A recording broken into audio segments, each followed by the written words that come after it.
Blizzard blind, a wounded stranger fell into Maren Halliday's life on December 9th, 1886.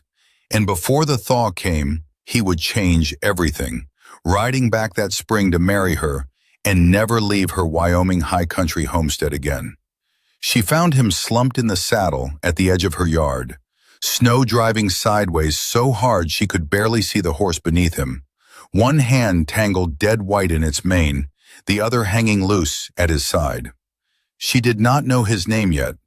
She did not know he had ridden 6 years with the cavalry, or that an old wound over his ribs still ached bone deep in weather like this, or that within 4 days she would be doctoring him by her own stove with her dead father's chair pulled close to the fire. She only knew a man was dying in her yard, and that the storm was not going to wait for her to decide what to do about it. Stay with me a while, because this is a story about a woman who buried her father alone in October and refused to let a mountain winter finish what grief had started, and about a drifter who convinced himself for 6 years that he did not belong anywhere long enough to matter until a blizzard proved him wrong.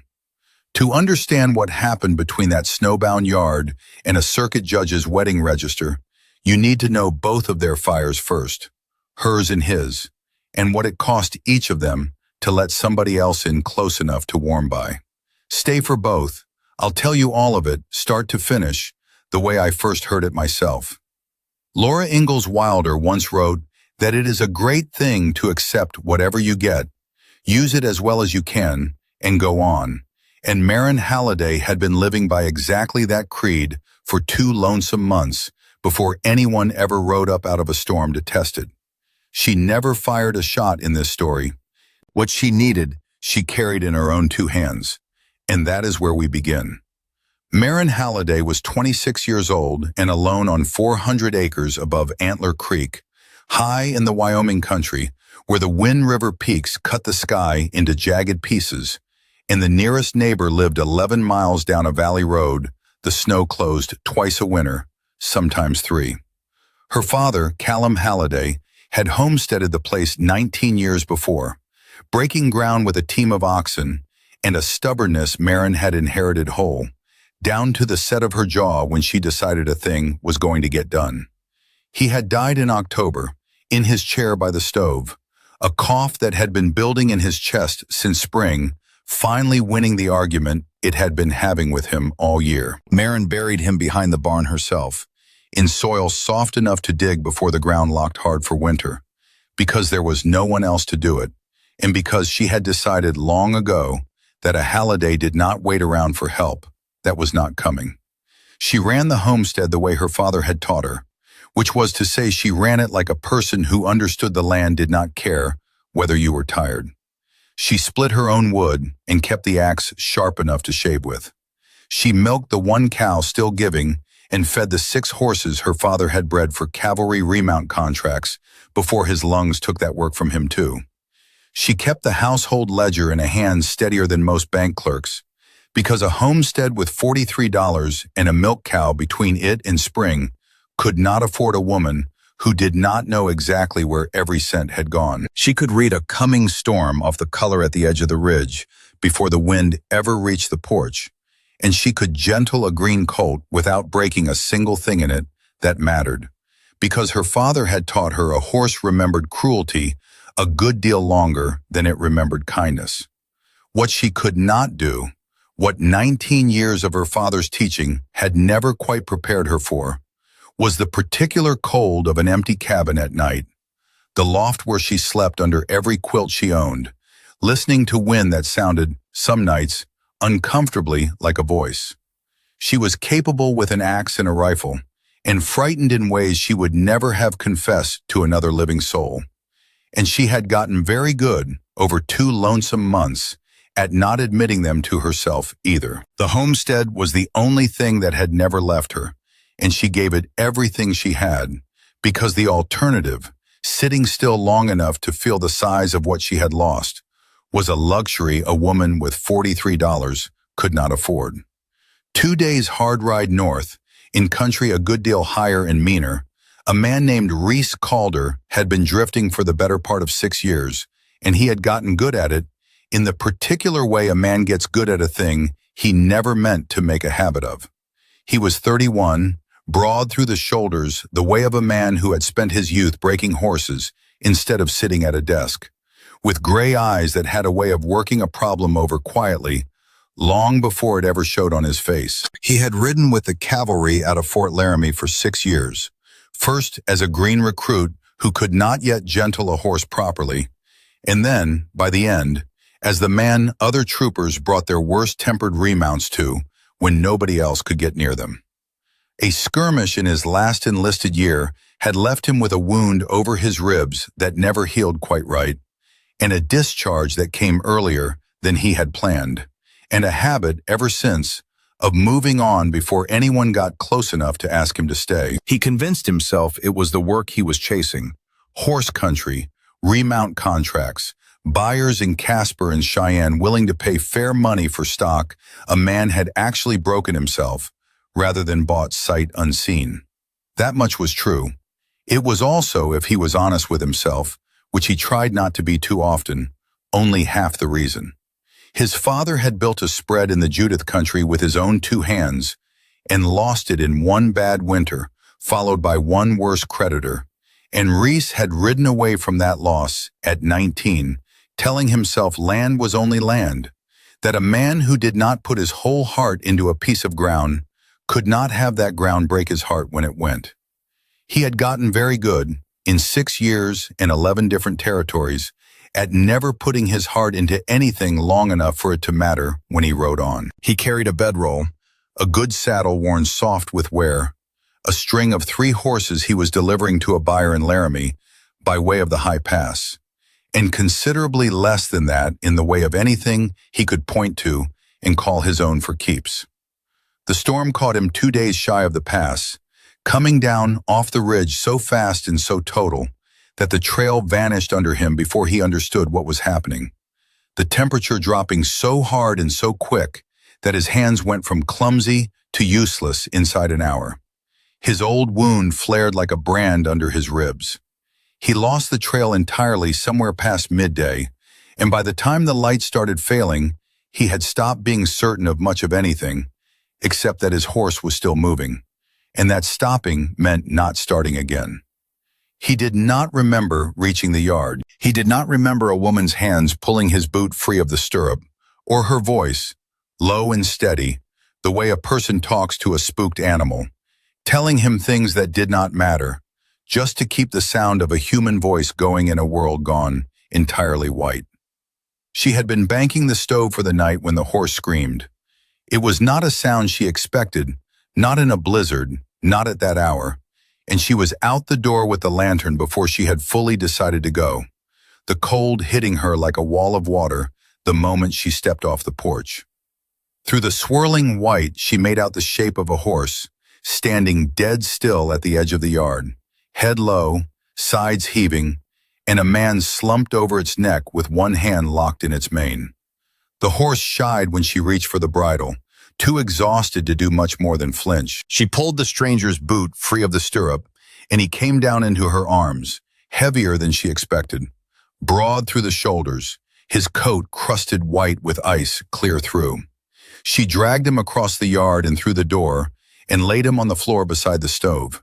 And it was there, working his frozen boots off by lantern light, that she got her first real look at Rhys Calder's face, and decided, with the flat practicality of a woman who did not have time for anything else, that whatever he was not going to die on her floor if she had any say in it. His name she learned later, once the fever broke enough for him to speak sense. His fingers had gone white and stiff, his lips the color of old ash, and she stripped his gloves and wrapped his hands in wool, and pressed warm cloths to his feet and his chest, talking to him low and steady the whole while, the way she talked to a spooked horse, telling him things that did not matter, just to keep a human voice going in the room. He woke before dawn, gray eyes confused, and the first word out of him was about his horse. The horse, she let him know, was in the barn with hay and a blanket, true, because she had gone back out into the storm to see to it herself once he was warm. He tried to sit up, and could not. She pressed him back down and held him there, and after a long moment of looking at her like he was working something out, he stopped fighting it. The storm held the valley for 3 days. In that time, Maren learned that Rhys Calder was 31, that he had ridden cavalry out of Fort Laramie for 6 years before an old wound cut his service short, that he had no family left worth the name except a brother in Montana he had not spoken to in longer than he cared to admit, and that he was delivering 3 horses to a buyer in Laramie when the storm caught him 2 days shy of the pass. He learned that she had buried her father 2 months back, that the roof leaked over the loft when the snow melted, and that she had $43 and a milk cow and not much else standing between her and spring. He was a quiet man, not given to unnecessary words, and she found she appreciated that more than she expected to. He ate what she cooked without complaint and thanked her every single time like the meal was something remarkable. When his strength came back enough, he fixed the shutter she could never quite reach and re-chinked the wall behind the stove where the daubing had crumbled, doing it without anyone asking him to, and she let him, and something settled between them that was steadier than anything she had known with another living soul. In the evenings, they sat on opposite sides of the stove and listened to the wind try the walls.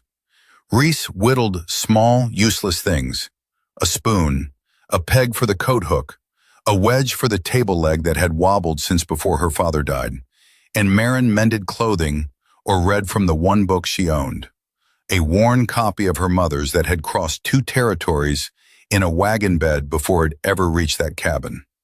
They did not talk much in those hours, but it was not the silence of strangers. It was the silence of 2 people who had each been alone long enough to know exactly the difference between solitude and company, and to be careful with the second one now that they had found it again. Once near midnight, Rhys looked up from his knife and found her watching him. Neither one looked away first. She went back to her book. He went back to his whittling. The stove ticked and settled, and the storm pressed against the walls like something trying to get in, and neither of them minded it half as much as they should have. On the 4th morning, the sky broke clear, and the valley lay buried under drifts so deep they swallowed the fence posts whole. Rhys stood on the porch a long while looking at it before he went to the barn and saddled his horse. Maren watched from the doorway and did not ask him to stay. She had learned a good while back that asking for things only made it worse when they got refused. He led the horse to the porch steps and stopped there, working something over behind those gray eyes. He had horses to deliver in Laramie, business that would not wait, and the pass would likely be open by now. She agreed that it likely was. He stood a moment longer, touched the brim of his hat, and rode down the valley without looking back. And Maren went inside and sat in her father's chair and did not cry, because crying was a luxury a woman who had known him 4 days had not yet earned the right to. The cabin felt different after he left, in ways too small to explain to a curious neighbor and too large to ignore. The shutter he had fixed no longer rattled. The wall behind the stove held its heat the way it should. Small kindnesses, small repairs, but they lingered in the wood like handprints she could not quite wash away, and she caught herself looking at the spot on the floor where he had lain and made herself stop, because that way lay a kind of foolishness a woman in her position could not afford. January came in brutal, and February came in worse, and it was in the 2nd week of February, with the milk cow gone dry and Maren living mostly on beans and the last of the smoked venison, that a rider came up from town through hip-deep snow to deliver a letter that changed the shape of everything. It was from a Cheyenne law office, retained, the letter explained, on behalf of a man named Rhys Halliday, a cousin of her father's she had met exactly once, at a wedding when she was 9 years old, who claimed, under an old territorial statute that had never once occurred to Maren to worry about, that a homestead patent with no will on file passed by right to the nearest male kin, not to an unmarried daughter, regardless of how many years that daughter had worked the ground herself. The letter was courteous in the way of a man who did not need to raise his voice because the law, he believed, was already raised for him. A hearing had been set before the circuit judge on his spring rounds, the first week of May, at the county seat in Larkspur. Until then, the letter made plain, Mr. Halliday trusted Miss Halliday would maintain the property in good order, as it would shortly be passing into more settled hands. Maren read it twice at her own kitchen table and understood, on the second reading, exactly whose hand was really behind it. Warwick Halliday had no interest in ranching 400 hard acres above Antler Creek. But Cyrus Wexler did, a rancher 2 valleys over who had spent a decade quietly buying up every homestead in the basin that a hard winter or a dead husband or a stroke of bad luck had loosened from its owner's grip, until his own spread bordered better than a dozen smaller outfits he had swallowed whole. It was not hard to guess who had found Warwick Halliday and who had likely promised to cover a lawyer's fee in exchange for first refusal on the land once the courts finished doing what Wexler's money could not do outright. She had 91 days to prove, in front of a judge she had never met, that the homestead her father had broken with his own hands belonged to the daughter who had kept it standing since his death, or lose it to a cousin who had never once ridden out to see if she was alive. She kept it from everyone, not at first because there was no one nearby to hear it, and because saying it aloud felt like giving it more power than it already had. She patched the roof when the March thaw came, standing on a ladder her father had built, hammering tin over the leaks while snowmelt ran down her arms and the cold worked into her knuckles. She split wood until her hands bled and her shoulders ached, and she fell asleep most nights before she had the strength left to be frightened about May. The land was still the only thing that had never left her, and she gave it everything she had, because the alternative was sitting still long enough to feel the size of what she stood to lose. April came in soft, the snow retreating up the ridgelines in patches, the meadow below the cabin greening in strips along the creek. Maren found wildflowers there one afternoon, small and violet blue, growing in a spot she had walked past 100 times without noticing. And for the first time since October, the cabin felt less like a place where someone had died, and more like a place where someone was, in spite of everything, still living. She was mending a length of harness in the barn on a Thursday afternoon in late April, an awl still in her hand, when she heard hoofbeats coming up the valley road. She stepped out and shaded her eyes against the low sun and saw a rider coming up the track, leading 2 horses behind him, a chestnut mare with a blaze face and a sturdy bay gelding, its pack saddle loaded high. Rhys Calder reined up at the yard gate, looking different than she remembered, thinner in the face, browner from a winter of sun and wind, but his eyes were the same, gray and steady, and working something over. He had come back, he let her know, because he had never once, in 4 months of delivering horses across 2 territories, stopped thinking about a woman with $43 and a leaking roof. And because a man who owed his life to somebody did not consider that debt settled just because the road happened to be open again. He had brought a horse for her, the bay gelding, well-muscled, calm-eyed, its pack saddle loaded down with flour and salt and coffee, and a bolt of blue calico and a canvas roll of tools. She could not pay for a horse, she made plain. He hadn't asked her to. When she pressed him on why, he looked past her at the cabin, at the barn, at the fence she had wired back together with wire and pure stubbornness, and allowed only that a man did not forget being pulled off a dying horse and warmed back to life by a stranger who owed him nothing, and that he had noticed, back in January, exactly how far her south fence had leaned. During a blizzard, he noticed things.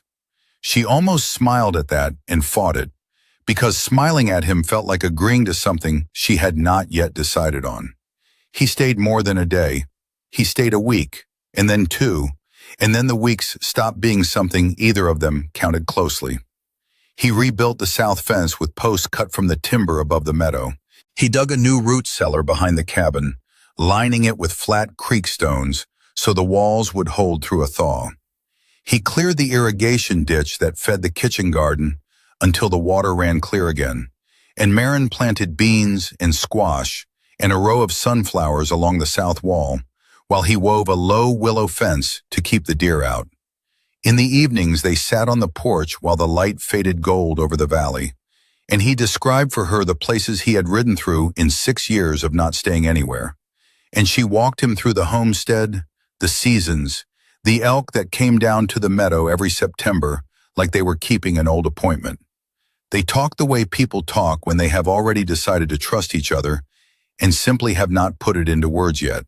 She did not tell him about Rhys Calder and the hearing in May, not for 3 weeks, not until a second letter arrived, this one shorter and colder, noting that Mr. Halliday's counsel had retained a local man, a rancher named Cyrus Wexler, to assess the property's condition and value ahead of the proceedings, and that Mr. Wexler would be calling on the homestead directly.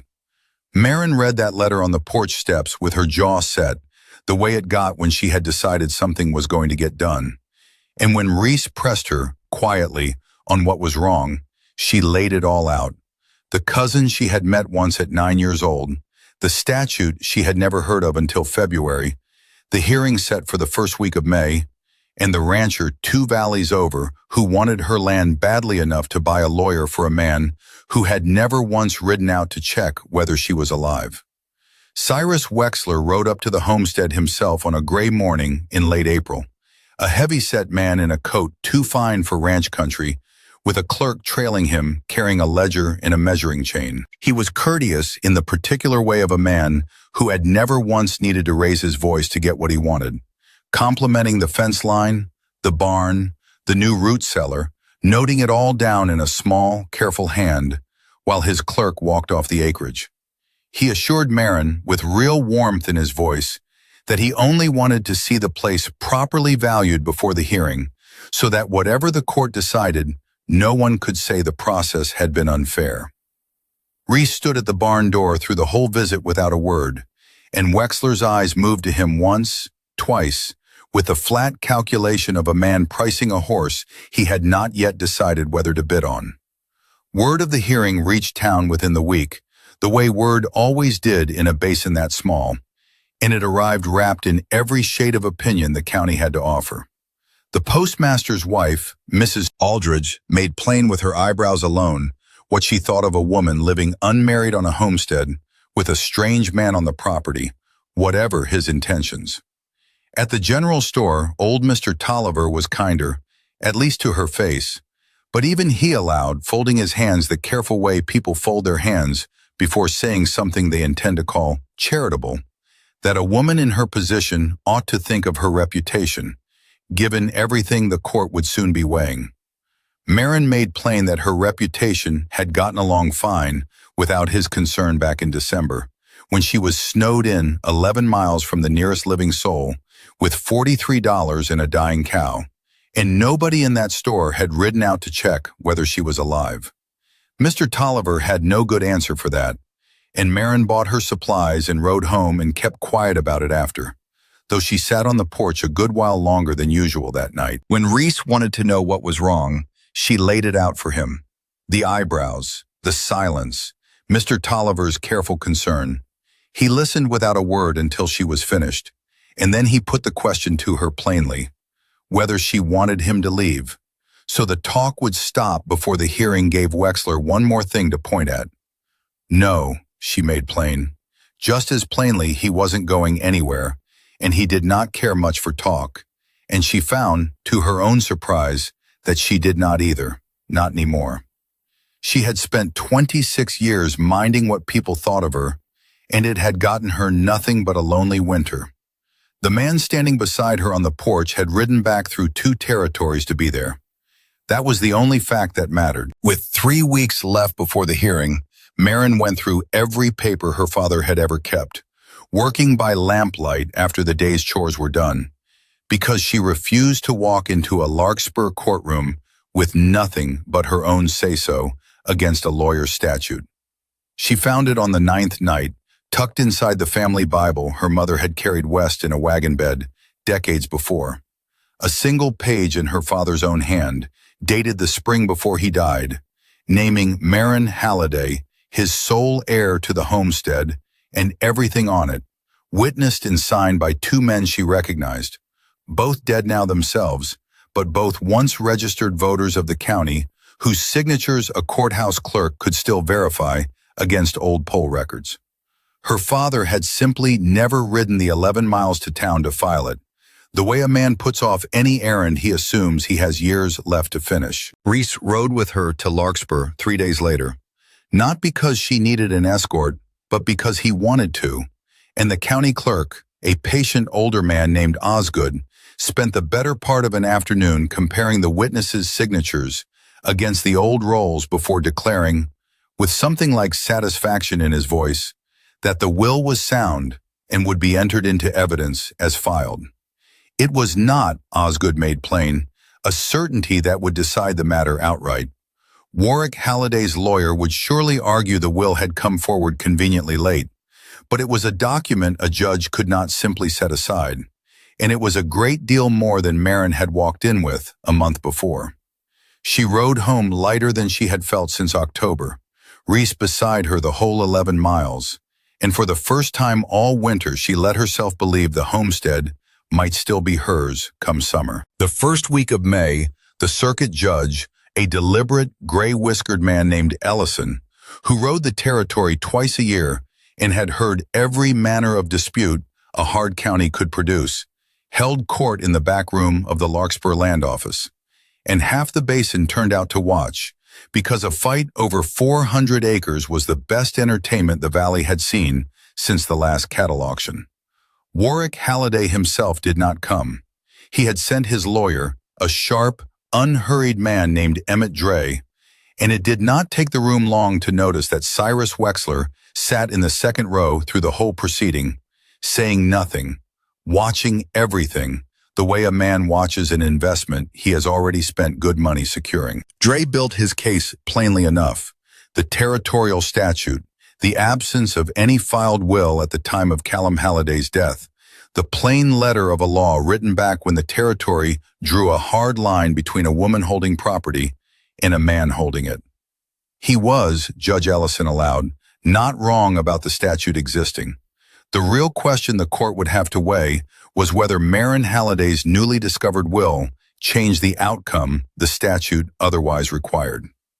Dray moved quickly to challenge it, exactly as Osgood had warned he would, suggesting to the room that a document surfacing so conveniently, so near a hearing, deserved more suspicion than trust. It was Ezra Cobb who stood up first, uninvited, hat in his weathered hands, a neighbor who had ridden the 11 miles out to check on Maren more winters than he could readily count, including the one just passed, and who let the judge know plainly that he had known Callum Halliday 20 years and had heard the man say, more than once, sitting right at that kitchen table, that the homestead would go to his daughter and no one else, because she was the only one of his blood who had ever cared to learn how to run it. Others rose after him, unprompted, in the loose, unpolished way a small county speaks its mind once it has finally decided to. A rancher's wife who remembered Maren nursing a sick calf through a whole night rather than lose it. The school teacher who recalled Maren splitting wood for the church stove every winter Sunday without anyone ever once asking her to. Maren herself, when her turn came before the judge, laid out the will and Osgood's certified letter and met every question Dray put to her plainly and without flinching, describing the ledger she had kept, the fences she had mended, the cows she had milked through a winter that would have broken most men, until even Dray stopped pressing quite so hard, because it had become plain to the whole room that whatever the law read on paper, the woman standing in front of them had earned that ground with her own two hands a dozen times over. Judge Ellison did not take long to decide it. He entered into the record that the will, once properly witnessed against county rolls, satisfied him as genuine, and that a statute written to protect a family's land from passing to strangers had never once been intended, in his considered opinion, to hand that same land to a cousin who had visited exactly once in 26 years, at the urging of a neighbor with a clear financial interest in the outcome. The homestead, he ruled, belonged to Maren Halliday outright, filed and settled, with no further claim to be entertained. Cyrus Wexler left the land office without a word to anyone, Dre gathering his papers fast behind him, and the room watched him go the way a room watches a thing it has been waiting a long while to see leave. Outside on the land office steps, in bright May sunlight, Ezra Cobb's wife hugged Maren hard enough to lift her half off her feet, and Osgood tipped his hat with the particular satisfaction of a clerk who had gotten to see a good outcome for once. Rhys stood a little apart from the crush of it, and when Maren found him there, she looked at him a long moment, the way she looked at a piece of ground she was deciding something about. They rode home together in the last of the daylight, and that evening, on the porch, Rhys let her know plainly that summer was coming, that he had horses to deliver, and a life he had spent 6 years convincing himself he did not want to plant anywhere. He worked it over slow, the way he worked everything over, and then he allowed that none of that felt true anymore, not since a woman with $43 and a dying cow had pulled him off a horse in a blizzard and given him back something he had spent 6 years convinced he did not need. He was not a man for kneeling or speeches, he confessed, but he would like to build a room onto her cabin and stay in it permanently if she would have him. Plainly, he put the question to her, would she marry him? Maren looked out at the valley, at the light going gold on the ridgeline, at the man who had ridden back through 2 territories for her twice now. Yes, that single word was all she gave him, and it was enough. They were married in August by Judge Ellison himself on his next swing through the county in the little clapboard church at Larkspur, with Ezra Cobb and his wife standing witness, and half the basin crowded into pews that had, not 4 months earlier, watched Maren fight for the ground she now stood on as a married woman. Rhys built the room he had promised, a proper bedroom with a window facing east so the morning light came in first thing, and a writing desk beneath it because Maren had mentioned once, almost in passing, that she used to keep a journal before there was no time left for one. He built a small cradle, too, and set it in the corner where the afternoon light fell longest, and neither one explained why, not yet, though both of them understood. The homestead grew steadily under both their hands that year, and every year after. Rhys brought in good stock, breeding and training and selling horses to ranchers clear across the territory, while Maren kept the garden and the ledger and the house, and learned to shoe a horse herself besides, because Rhys was convinced she had steadier hands for it than he did, which may or may not have been strictly true, though it pleased her regardless. When winter came again and the wind screamed across Antler Creek the way it always had, Maren banked the stove and pulled the shutters tight, and went to bed beside a man who was warm and solid and present, in a cabin that was still small and still hungry for firewood, but was no longer, not for one single night, a place where somebody was merely enduring. It had become, the way the best homesteads eventually do, a place where somebody was simply, finally, home. She had given shelter to a stranger in a storm, and the stranger had become the life she never knew she was waiting for. If this one found you tonight, wherever you're riding in from, there's a fire always burning here on Cowgirl Chronicles, and this story was complete from first hoofbeat to last, the way every one of them is. Come sit a while if you're new here, and stay as long as you like. I'll leave the gate open for you, and for the next story too.